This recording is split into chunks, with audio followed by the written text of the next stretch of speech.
കർണാടകത്താണ് പോകുന്നത്. അതെ, കർണാടകത്തിലേക്ക് പോകുന്നത് മാറ്റി കഴിഞ്ഞിട്ടാ ഉള്ളത്. പോകാൻ വേണ്ടി നോക്കലാന്ന്.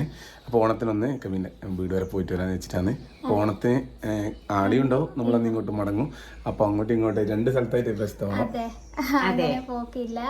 അപ്പോൾ ഇപ്രാവശ്യം അമ്മക്ക് ഇങ്ങോട്ട് വരാനൊന്നും കയ്യിലെത്ത്, കാലിലുള്ള വേദന എല്ലാം ആയിട്ട് ഇപ്പൊ അങ്ങനെ. നമ്മൾ ഓണം കഴിഞ്ഞിട്ടാണ് പോക്കല്ലെങ്കിൽ അതെ, മറ്റേ ഓണം ആഘോഷ പരിപാടിക്ക് ആ ടൈമിലാണ് കറക്റ്റ് പോകുന്നത്. അതെ, പൊതുവെ നമ്മളെല്ലാം കല്യാണം കഴിഞ്ഞ പെൺകുട്ടികളെല്ലാം അമ്മേന്റെ ഭർത്താവിന്റെ വീട്ടിൽ ഉച്ചവരെ ഓണം കഴിച്ചിട്ട് അമ്മേന്റെ വീട്ടിൽ ഉച്ചയ്ക്ക് ശേഷം പോകും. അപ്പൊ അന്ന് നിന്ന് പിറ്റേന്ന് വരും.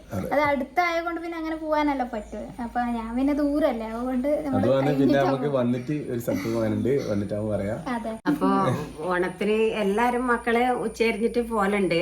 സാധാരണ എന്റെ മക്കളെല്ലാം ഇത്ര വരെ വന്നിന്. ഇപ്പൊ ഇനി അവർക്ക്